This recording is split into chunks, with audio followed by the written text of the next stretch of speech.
오늘 함께 나눌 하나님 말씀은 마태복음 18장 말씀입니다. 마태복음 18장 5절에서 10절까지 말씀을 함께 하시겠습니다. 또 누구든지 내 이름으로 이런 어린아이 하나를 영접하면 곧 나를 영접함이니 누구든지 나를 믿는 이 소자 중 하나를 실족케 하면 차라리 연자맷돌을 그 목에 달리우고 깊은 바다에 빠뜨리우는 것이 나으니라. 실족케 하는 일들이 있음을 인하여 세상에 화가 있도다. 실족케 하는 일이 없을 수는 없으나 실족케 하는 그 사람에게는 화가 있도다. 만일 내 손이나 내 발이 너를 범죄케 하거든 찍어내버리라. 불구자나 절뚝발이로 영생에 들어가는 것이 두 손과 두 발을 가지고 영원한 불에 던지는 것보다 나으니라. 만일 내 눈이 너를 범죄케 하거든 빼어내버리라. 한 눈으로 영생에 들어가는 것이 두 눈을 가지고 지옥불에 던지는 것보다 나으니라. 삼가 이 소자 중에 하나도 업신여기지 말라. 너희에게 말하노니 저희 천사들이 하늘에서 하늘에 계신 내 아버지의 얼굴을 항상 배웁느니라. 아멘. 오늘 예수님께서 좀 말씀이 끔찍하십니다. 연자맷돌을 목에 메고 바다에 빠지는 것이 나으니라. 이거 뭐 조폭들이나 쓰는 말 아닌가요? 제가 예전에 한번 영화를 봤는데요. 그 조폭들이 사람 죽이는데 사람을 앉혀놓고 발에다가 세멘트를 갖다 붙더라고. 그 세멘트가 나중에 굳어지면 이제 딱딱하게 되지 않겠어요? 그래가지고 물에 빠뜨려. 그러니까 이제 그 세멘트 때문에 물에서 올라오지도 못하겠지. 그런데 우리 예수님이 아주 무서운 말씀을 하세요. 연자맷돌이 뭔지 아시죠? 여러분, 소나 말이 지고 돌리는 그 큰 맷돌을 말하는 거거든요. 그런 연자맷돌을 목에 메고 바다에 빠지는 것이 낫다 그러면 뭐 빠져서 어떡하라는 거예요? 다시는 올라오지 못하지. 이야, 이거 예수님이 뭐 아주 사랑이 많고 친절하신 분이라고 내가 듣고 교회에 왔는데 이거 뭐 조폭인가? 그렇게 생각하시는 분이 우리 중에 계실지 모르겠어요. 또 뭐라 그래요? 네 손이나 발을 찍어버려라. 이거 여러분 무섭습니다. 여러분 교회 오실 때 조심하셔야 되겠어요. 잘못하면 손이나 발을 찍힐 수가 있어요. 또 뭐라 그랬어요? 눈도 빼버려라. 두 눈을 가지고 지옥불에 갔느니 장애자가 되어 천국에 가는 게 낫느니라. 그런 말이죠. 이야, 이거 내가 교회 잘못 왔네. 이게 무슨 살벌해서 어디 교회 다니겠어요, 여러분? 왜 예수님이 이런 끔찍한 말씀을 하시는가? 우리가 언제나 예수님이 말씀하실 때에는 의도를 잘 알아야 됩니다. 우리도 애들한테 그렇게 말할 때 있죠. 공부 안 하고 막 컴퓨터 게임만 하고 뭐 늦게 들어오고 그럼 뭐라 그래요? 너 그렇게 할 거면 학교 가지 마. 등록금도 안 줄 거야. 나가서 거지되든지. 알게 뭐야? 그게 정말로 걔들 보고 거지되라는 말인가요? 그렇게 하지 말라는 거죠. 너 공부 좀 해라. 그런 말을 이제 과격하게 얘기하는 거잖아요. 또 엄마들은 뭐라 그럽니까? 너 공부 안 하고 맨날 그러고 뭐 놀기만 하면 너 밥 안 줄 거야. 그런데 그래서 밥 안 주는 엄마 있나요? 밥 안 줘가지고 굶겨 죽여야지. 그런 엄마는 없지. 화가 나니까 그러는 거지. 예수님이 왜 이런 끔찍한 말씀을 하세요? 너희들 바다에 빠져 죽어라. 손 자르고 발 잘라라. 그런 얘기를 하시는 게 아니라 너희들 작은 소자를 실족시키면은 이런 끔찍한 형벌이 있으니까 그렇게 하지 마라 라는 강조의 말씀을 하고 계십니다. 예수님은 절대로 우리가 물에 빠져 주는 거 좋아하지 않습니다. 우리가 물에 빠지면 와서 구해 주실 뿐이지 아이고 그놈 잘 주겠다. 그렇게 하시는 분이 아니세요? 여러분 오해하지 마세요. 우리가 손이 잘리고 발이 잘리면 와서 고쳐주시는 분이시지 그럼 뭐 꼴 좋게 잘 됐네. 내 말 잘 들어서 손 잘 잘랐네. 그렇게 하시는 분이 아니세요. 우리가 예수님을 자주 오해합니다.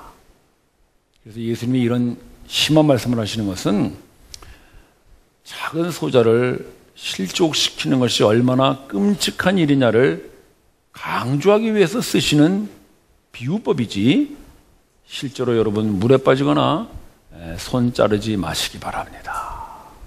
실제로 이런 말씀들은 문자적으로 적용하는 사람들이 있었어요, 옛날에. 다른 사람에게 상처 주고 실족시키면은 그 죄책감에 못 이겨가지고 뭐 물에 빠져 죽는다든지 손을 자른다든지 이런 고행을 하는 사람들이 실제로 우리 기독교 역사에 있었습니다. 예수님의 그 말씀의 의도를 잘 이해하셔서 여러분 그런 오해들을 하지 마시길 바랍니다. 사실 이 사람을 실족시킨다는 것은요, 참 무서운 일입니다. 제가 그런 경험을 한번 한 적이 있어요. 한 50년 전쯤 일입니다. 제가 중학생 때니까. 10대인데 지금 60대가 됐으니까 50년 전 일. 아직도 제가 그때 일을 생각하면은요, 교회에 가기가 싫어. 내가 목사니까 오늘 교회 왔지. 그때 일만 생각했으면 내가 아마 교회 안 왔을 거야.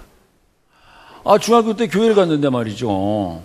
한때 사축이 있다 아닙니까? 근데 그 좀 이쁘장한 여학생이 하나 있더라고요. 그때는 뭐 여학생이 다 이뻐 보일 때지.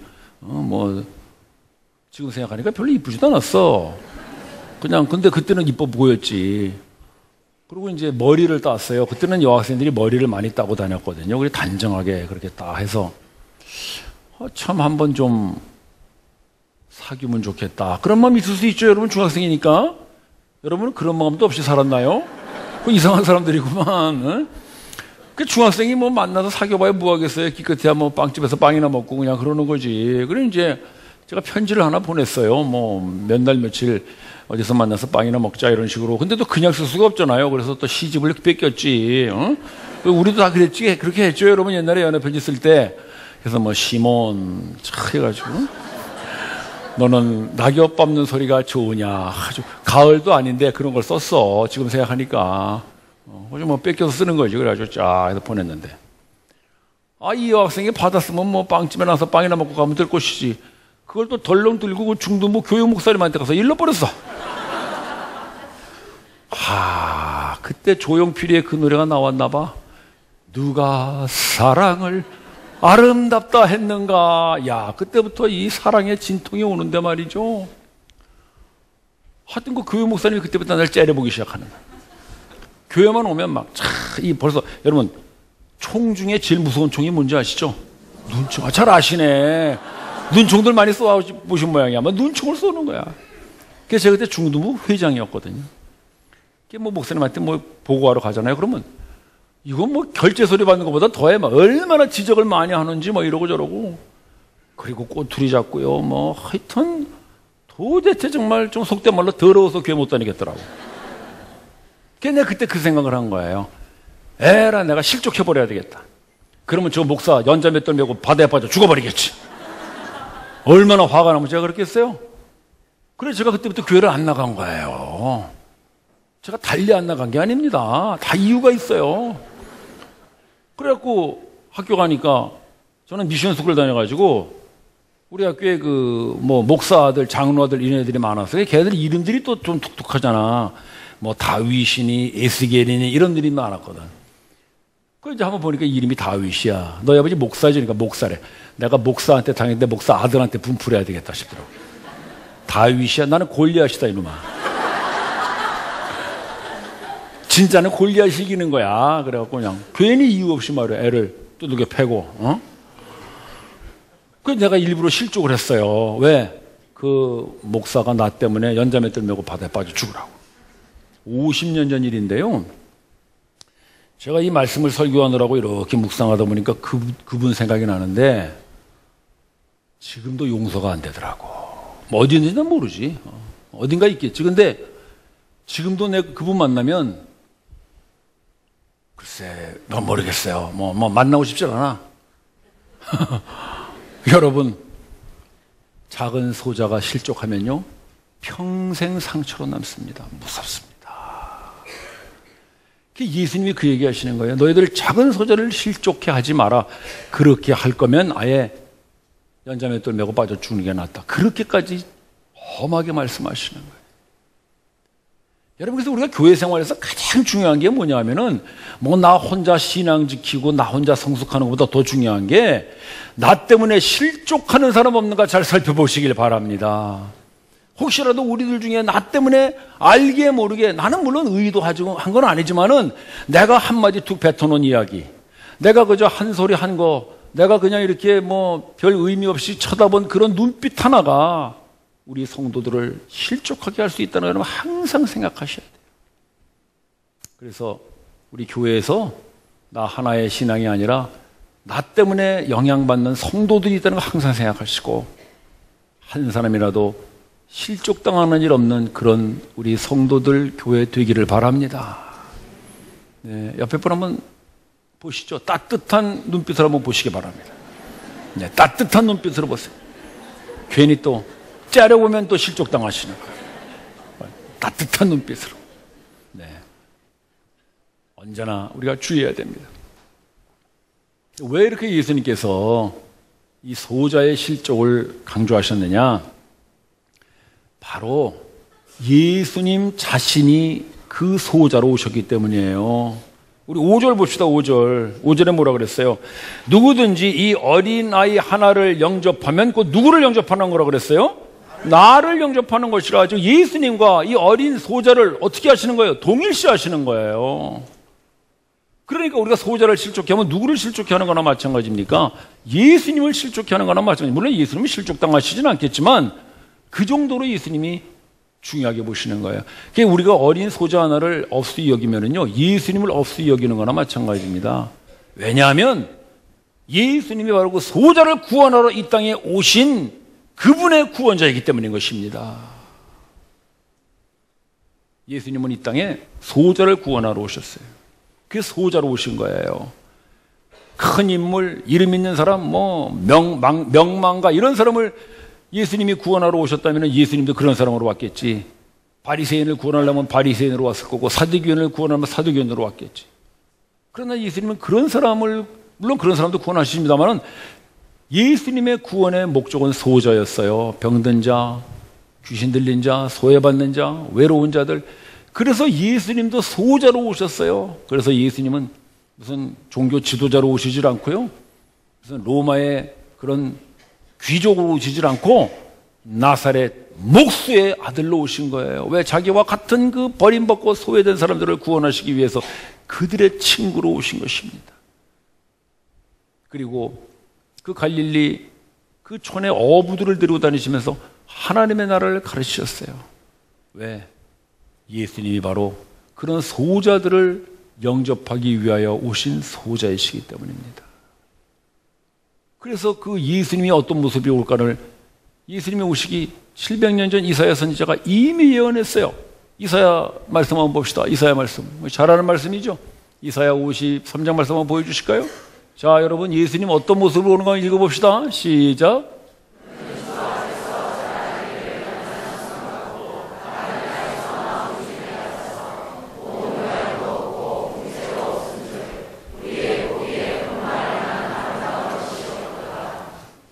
장차 오실 메시아 예수 그리스도에 대한 예언이죠. 그분은 어떤 모습인가 하면은 연한 순 같다.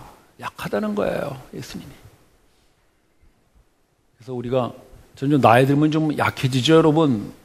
몸도 마음도 약해지는데 점점 예수님 닮아가시는 연한 순들이 되는 줄로 믿고 감사하시기 바랍니다. 또 마른 땅의 줄기 같다. 줄기라는 것은 물을 먹고 살아야 되는데 마른 땅이니까 이 줄기가 오죽하겠어요. 뻑뻑하죠. 볼품없다는 거예요. 또 우리 점점 나이가 들면 이 피부가 좀 거칠거칠해지잖아요, 여러분. 그렇죠? 아, 내가 예수님 닮아가는구나. 기뻐하시기 바랍니다. 전혀 기쁨이 없으시구만.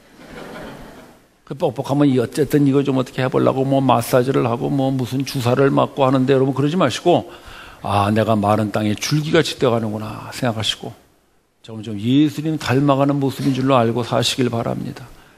그래야 우리가 예수 믿는 사람들이 나이가 들고 하면은 좀 모습이 이렇게 예수님같이 돼야 돼요. 어떻게 돼요, 예수님이? 모양도 없고 아름다운 모양도 없어지죠. 또 풍채도 없고 그거 당연한 거예요. 여러분 저도 젊었을 때 풍채 좋았어요. 여러분 제 젊었을 때 모습 기억하시죠? 제가 185에 95kg였습니다. 제가 별명이 제임스 본드였어요. 근데 이제는 물론 나이가 들어서도 그렇지만 아, 내가 점점 예수님을 닮아가는구나. 볼품이 없어지잖아요. 자, 이렇게 감사하셔야 돼요. 또 흠모할 것도 없고 그게 예수야, 예수. 예수님이 왜 그런 모습으로 오셨냐? 바로 그런 나약한 자들, 마른 땅에 줄기 같은 사람들, 흠모할 모양도 없고 풍채도 없는 그 소자들, 그런 우리로 보통 요즘 얘기하면 서민들이지, 서민들. 그런 서민들에게 가까이 오셔서 그들을 구원하시기 위하여 그들과 같은 모습으로 오시는 것입니다. 따라서 소자는 소자가 구원하는 것입니다. 소자는 소자가 위로하는 것이고요. 소자는 소자가 영접하는 것입니다. 따라서 우리도 예수님께서 받아주신 그런 소자라는 것을 항상 기억하고 살면 우리와 같은 소자들을 실족케 하는 일이 그만큼 적어지리라 믿습니다. 그런데 오늘 예수님이 그 소자를 실족케 하는 일이 참 없을 수는 없다, 그런 말씀을 하세요. 그러니까 우리가 나약하다는 걸 인정해 주시는 거죠. 우리가 아무리 소자를 실족케 안 하려고 한다고 하지만은 우리는 실수해서 그럴 수가 있다는 거죠. 그게 7절 말씀이에요. 보시죠. 7절 말씀 뭐라 그랬어요? 후반부에 실족케 하는 일이 뭐라 그랬어요? 없을 수는 없으나 그랬죠. 좀 말을 이상하게 하셨어요. 그 실족케 하는 것이 없을 수는 없다는 거는 실족케 하는 일이 있을 수밖에 없다는 거예요. 그 즉 뭐예요? 우리는 다른 사람을 실족케 하고 상처 줄 수밖에 없는 그런 사람들이라는 걸 예수님이 인정하시는 거예요. 우리의 나약함을 인정하시는 거죠. 그럼 어떡하라는 거예요? 그 다음 말씀, 무서운 말씀 하셨어요. 너희 눈이 범죄하거든, 죄송합니다. 손이 범죄하거든. 그럼 이 범죄는 뭘 말하는 거겠어요? 다른 사람을 실족케 하는 그 범죄를 말하는 거죠. 너희 발이 범죄하거든. 역시 다른 소자를 실족케 하는 그런 범죄를 범하거든.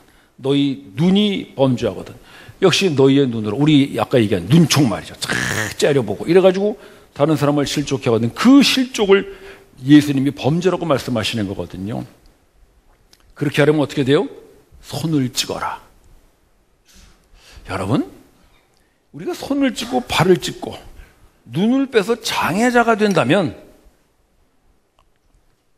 다른 사람 실족케 하는 것을 금할 수 있을까요? 그렇게 된다면 한번 해볼 만하지 않겠어요? 정말 예수님 말씀대로 뭐 손 찍고 발 찍어서 천국 가는 게 낫지 두 손 두 발 가지고 지옥 가는 것보다. 그런데 우리가 비록 도끼로 손을 찍어내고 우리의 눈을 빼낸다고 할지라도 정말 우리가 다른 사람을 실족케 하지 않을 수 있겠는가, 그것입니다. 왜냐하면 우리가 다른 사람을 실족케 하는 것은 우리의 손과 발의 행동 이전에 어디서부터 시작되나요? 마음에서부터 시작되는 것이죠. 그렇죠. 언제나 예수님의 말씀에는 그 깊은 마음을 찔러 말씀하시는 거예요. 우리 마음속에 남들을 없이 여기는 그런 우월감, 내가 너보다는 좀 낫다라고 하는 우리의 어떤 그 교만함, 내가 그래도 너보다는 좀 우수하다라는 그런 어떤 비교의식, 이런 것이 우리 마음에서 제거되지 않는 한 아무리 손을 찍고 발을 찍는다고 해도 우리는 여전히 다른 사람을 실족케 하고 다른 사람을 없이 여기는 상처 줄 수 있다는 걸 예수님이 말씀하십니다. 따라서 예수님이 손을 찍고 발을 찍으라라는 말씀은 실제로 그렇게 찍으라는 것이 아니라 너희가 손을 찍고 발을 찍는 그런 고통과 인내와 같이 너희 마음의 교만함을 찍어내고 너희 눈을 뽑아내는 것 같은 그런 고통과 아픔을 참아서라도 너희 마음속에 있는 그런 우월의식과 남보다 낫다고 하는 비교의식을 뽑아내라! 그러면 너희가 다른 사람을 실족케 하지 않는 그런 범죄를 저지르지 않을 것이다 말씀하십니다. 따라서 예수님은 우리의 마음을 청소하라고 말씀하시는 것이지, 여러분 손발달 내는 그런, 또 그렇게 하는 사람들도 있어요. 옛날 기독교 역사에 보면 어떤 그런 것들을 위해서 자기의 마음을 다스리기 위해서 그런 고행을 하는 사람들이 있는데 그거는 성경적이 아닙니다. 여러분 몸을 자학하지 마시고 우리의 마음을 잘 다스려야 합니다. 근데 중요한 것은 어떻게 마음을 다스리냐 이거죠. 우리가 마음을 잘 다스려서 우리 속에 있는 교만함과 우월의식을 뽑아낼 수만 있다면 그러면 하면 되죠. 근데 성경이 항상 얘기하는 게 뭡니까? 그거는 너희 힘으로는 안 된다. 우리가 만약에 우리의 힘으로 우리의 마음을 잘 다스리셔서 우리가 교만을 몰아내고 우월의식을 몰아낸다면 우리는요 우리의 힘으로 구원도 이룰 수 있을 것입니다. 그걸 자력 종교라고 그러죠. 여러분 기독교는 자력 종교가 아닙니다.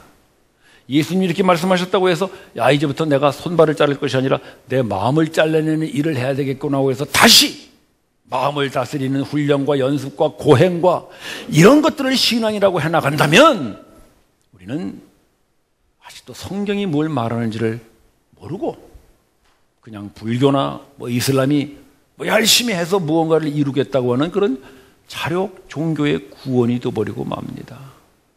예수님이 이 말씀하시는 것은 너희가 그렇게 해서 너의 마음을 깨끗하게 하라는 것이 아니라 너희 힘으로 제거할 수 없는 너희 속에 있는 그 우월감, 교만감, 그 비교의식, 그 인간이 어찌할 수 없는 그 마음을 하나님 앞에 내어놓고 정직하게 주님, 나는 내 마음을 다스릴 수가 없습니다.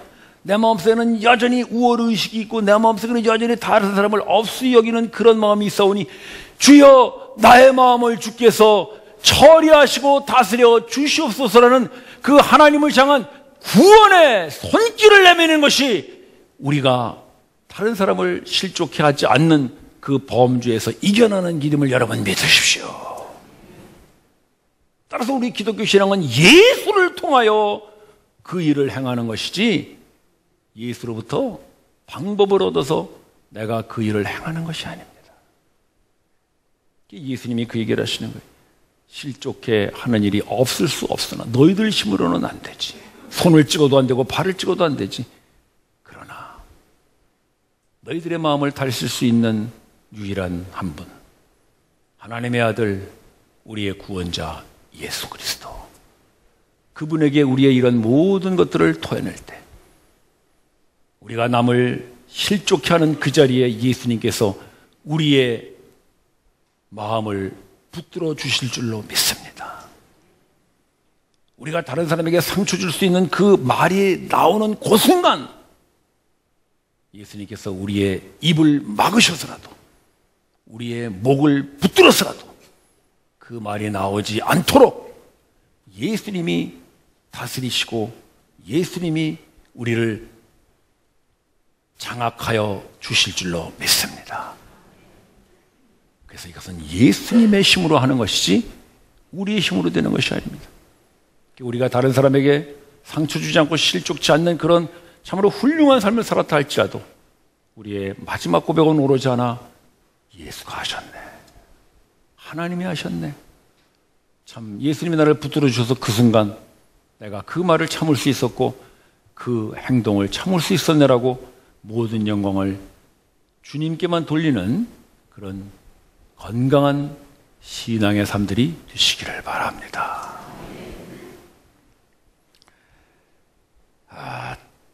이렇게 해서 우리가 예수님의 다스림을 잘 받고 또 예수님이 붙잡아 주시면은 드디어 우리 속에 우월의식이 없어지고 교만감이 없어지고 비교의식이 없어져서 마지막에 하나 남는 게 뭐냐 하면 나도 참 보잘것없는 소자로구나라는 것을 깨닫게 됩니다. 나도 상처받기 쉽고 나도 다른 사람으로부터 실족당하기 쉬운 그런 작은 소자일 뿐이구나라는 걸 깨닫게 됩니다. 그래서 내가 소자인 것을 확실히 알면 다른 소자도 내가 오히려 위로해주고 세워주고 붙들어줄 수 있는 그런 예수님 같은 소자들이 될 줄로 믿습니다. 제가 한 달에 한 번씩 가서 설교를 하는 곳이 있습니다. 장애자들 재활을 돕는 그런 재활센터인데 거기에 직원들이 모여서 예배를 드려요. 근데 이제 제가 한 달에 한 번씩 가서 설교를 하는데 꽤 오래됐습니다. 한 7, 8년 됐어요. 이제 뭐 말씀을 전해달라고 그러니까 제가 가서 했는데 이게 오래 가다 보니까 좀 귀찮더라고 사실. 그것도 월요일 아침이야. 월요일 아침은 이게 우리 같은 이 교육자들은 좀 쉬어야 되는 시간인데 이거 아침에 집사람이 운전해서 또 거기까지 갔다 오고 하면 이게 오전 다 지나가는데 말이죠. 아주 그런 생각이 들더라고요. 그래서 이제 그만 갈까. 뭐 한 7, 8년 갔으니까 오래 갔죠, 여러분? 그만 가도 되겠죠? 그래서 제가 이제 한 번은 가서 이제 그만 오겠습니다 하려고 이제 딱 섰는데 내가 그 얘기 안 했는데도 이 사람들이 어째 그날따라 좀 나를 보는 눈빛들이 좀 이렇게 좀 섭섭해하는 것 같고 말이죠. 좀 그런 것 같아. 근데 혼자 생각이 그런가. 근데 많이도 안 모여요. 한 뭐 20명, 30명도 채 안 되거든요. 교회 다니는 사람도 있고 안 다니는 사람도 있고 뭐 이제 직원들이니까 그렇게 하는데 갑자기 그런 생각이 드는 거예요. 이런 자그마한 모임, 그러니까 소자들이지 그야말로. 그 소자들의 모임인데 내가 거기에 귀찮다고 설교하러 안 가면 오늘 예수님 말씀대로 작은 소자에게 그 소자를 실족해 하고 없이 여기면 연자맷돌을 목에 달고 빠지는 게 물에 빠지는 게 낫겠다. 그 말씀이 생각이 나더라고요. 그래서 아이고 이거 뭐 계속 와야 되겠구만. 계속 가기로 했어요. 그래서 제가 그렇게 얘기했죠. 제가 계속 올 겁니다. 그러니까 또 좋아들 하더라고. 그래서 이게 참 가기는 싫은데 가야 되겠네. 이제 그렇게 하고 이제 한 달에 한 번씩 가니까 지난달에도 갔어요. 가는데 차 안에서 갑자기 예수님이 그런 말씀을 하시는 것 같아. 너 보고 와서 설교해달라고 요청하는 사람들이 있는 거 고맙게 생각해라. 내가 소자인 것을 내가 잊어버리고 있었구나. 그런 생각이 들어요. 제가 예전에 미국 시애틀에 있을 때 교회를 개척했었는데, 근데 교회를 개척하니까 사람 몇 안 됐죠, 뭐. 소수인데, 그때는요, 제가 예배 시간 되면 주차장 나가서 기다렸어요. 새로 한 사람 안 오나 기다렸다가, 못 보던 차가 안 오면요, 제가 쫓아가서 막 문을 열어주고, 제가 또 오면이야. 아이고, 어서 오세요. 어디서 오셨어요? 환영합니다. 이래가지고 모시고 갔는데, 요즘은 제가 주차장에 잘 안 나가잖아요. 왜 그래요? 배가 불렀어. 소자가 아니야. 예수님이 그걸 깨우쳐 주시는구나. 그래서 사실 내가 소자라는 것을 잊지 않는다면 그 소자들이 모이는 자그마한 모임에 제가 가서 위로하고 붙들어 줘야죠. 만약에 우리 교회가 한 10명밖에 안 되는 교회라면 20명 되는 데서 와서 설교해달라고 그러면 내가 아이고 좋다 그러고 가지 않겠어요? 내 마음이 소자의 마음을 잊어버리고 있구나. 그래서 제가 차 안에서 회개했어요. 여러분 회개할 때는 그 자리에서 해야 돼. 나중에 교회 가서 해야지. 그럼 다 잊어버려요. 그 자리에서 회개해. 집사람은 운전하는데 혼자 중얼중얼 주여 제가 소자인 걸 잊어버렸습니다. 용서해 주시옵소서. 제가 앞으로 소자들을 잘 섬기고 제가 소자가 실족지 않게 하겠고 제가 소자를 위로하고 소자를 뭐 이러고 하니까 집사람이 오늘 그 설교가 뭐 소에 대해서 하는 거냐. 소자 그러니까 소를 들었나 봐.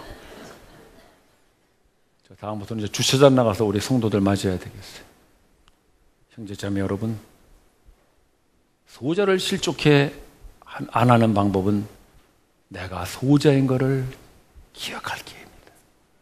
내가 작은 소자이기 때문에 예수님이 나 같은 사람 영접해 주셨구나라는 걸 기억할 때 우리도 예수님 같은 그런 소자의 마음으로 우리 주변에 붙들어줘야 될 사람들, 세워줘야 될 사람들, 우리가 상처 주고 실족해 하는 것이 아니라 그들을 일으켜주는 예수님 같은 사람들 될 줄로 믿습니다. 여름은 우리 주변에 많은 성도들이 지치고 피곤해하는 계절이죠. 그래서 신앙도 지치고요, 교회 생활도 느긋해집니다. 바로 그런 소자들, 우리가 붙들어줘야 되는 소자들, 그냥 놔두고 실족해 하지 말고 우리가 찾아가서 예수님 같은 마음으로 위로하고 일으켜주고 붙들어줘서 이 여름을 건강하게 잘 이기고 승리하는 그런 우리 소자들의 이 계절이 되시기를 주님의 이름으로 축원합니다. 기도드립시다. 형제 자매 여러분, 우리가 소자임을 잊지 맙시다. 그래서 우리는 소자를 돌아봐야 합니다. 주님, 내가 소자임을 항상 기억하여 나와 같은 소자들 실족지 않도록 제가 돌아보고 위로하고 영접하여 예수님 같은 소자로 살아가겠습니다. 합심하여 기도합시다.